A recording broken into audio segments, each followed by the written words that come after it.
Una settimana di impegni davvero fitti,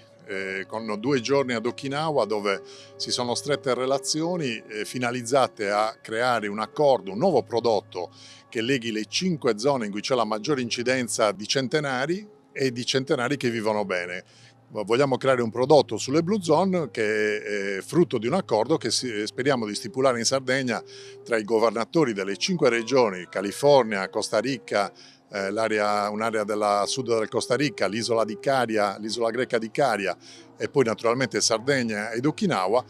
che sia finalizzata a creare un nuovo prodotto turistico globale che ci consenta di puntare a quei target del turismo esperienziale finalizzati appunto ad allungare la stagione. Però è stato molto di più l'esperienza di questa settimana in Giappone, perché qui ad Osaka, nel Padiglione Sardegna, abbiamo dedicato al turismo e all'artigianato alcuni focus che sono risultati di particolare interesse sia per la stampa, ha partecipato alla stampa specializzata, ma anche i più importanti giornali che vengono stampati qui in Giappone, anche giornali di Tokyo, ma anche l'interesse di tour operator. Tra questi i più grandi tour operator giapponesi sono stati presenti ai nostri workshop e sono particolarmente interessati più che dal turismo marino balneare, che non è un target di riferimento per il mercato asiatico in generale, per quello giapponese in particolare, ma su tutti gli altri prodotti che abbiamo proposto, e quindi dalla gastronomia all'artigianato, dai grandi eventi al turismo escursionistico, quello dei cammini, che qui è di veramente un target che interessa davvero tanto. Artigianato, il saper fare,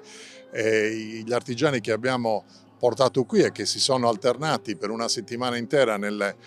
in alcuni spazi appositi, dalla tessitura alla ceramica, dal legno all'arteografa, sono stati davvero apprezzatissimi, e quindi insomma il bilancio di questa settimana è estremamente positivo. D'altronde il Padiglione Italia è il padiglione più visitato, con file che superano anche le 5-6 ore per poterci entrare, e all'interno del Padiglione Italia la settimana della Sardegna, da ciò che ci dicono gli organizzatori e i frequentatori di questo padiglione, è stata finora sicuramente la settimana più apprezzata.